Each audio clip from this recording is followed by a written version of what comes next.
Hello guys, welcome back to another blog. দিনটা ছিল শনিবার and as usual Anindo office থেকে তাড়াতাড়ি চলে আসার পরে বলে যে চলো অনেকদিন আমরা কোথাও ওয়াকিংয়ে যাই না, একটু ওয়াক করে আসি।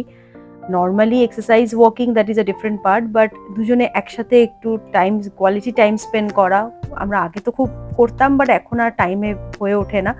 তো ওই জন্য একটু লং ওয়াকে বেরিয়েছিলাম। আর অ্যাজ ইউজুয়াল সাথে Risha with the scooter ride. তো ওখান থেকে আমরা চলে গেছিলাম চায় সুট্টা ক্যাফে। আমাদের বাড়ি থেকে Chai Sutta cafe just around 10 minutes walk.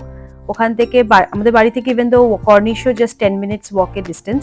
তো ওখান থেকে একটু চায় সুট্টা ক্যাফেতে মেইন যাওয়ার অ্যাট্রাকশন ছিল হচ্ছে মাটির ভাঁড়ে চা দেয় ওখানে। তো ওইটা হচ্ছে আমাদের মেইন অ্যাট্রাকশন। এখানে আমার এক ফ্রেন্ড সকালবেলা মর্নিংয়ে আমাদেরকে নিয়ে গেছিলো, আমাদের কফি মর্নিং পার্টি হয়েছিল। তো সেই সূত্রেই আমার জানা যে চায় সুট্টা ক্যাফেতে ওখানে মাটির ভাঁড়ে চা দেয়।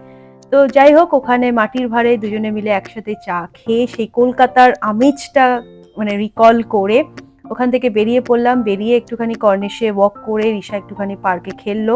খেলার পরে যখন বাড়ি ব্যাক করছিলাম তখন মনে হলো যে একবারে ডিনারটা করেই ফিরি। তো অনিন্দা বললো কোথায় খাবে বলো। তো ওয়াইল উই আর কামিং ব্যাক আমরা দেখলাম এশিয়ান প্লেটস রেস্টুরেন্ট বলে একটা আছে। এটাও আমার এক ফ্রেন্ডে রেকমেন্ড করা।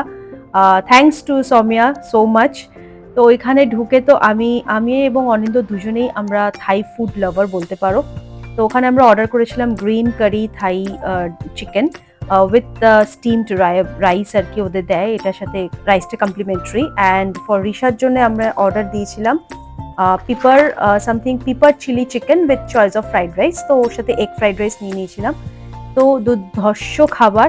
এই হচ্ছে আজকের ছোট্ট মিনি ব্লগ। দেখা হচ্ছে নেক্সট একটা ব্লগে। Tata bye.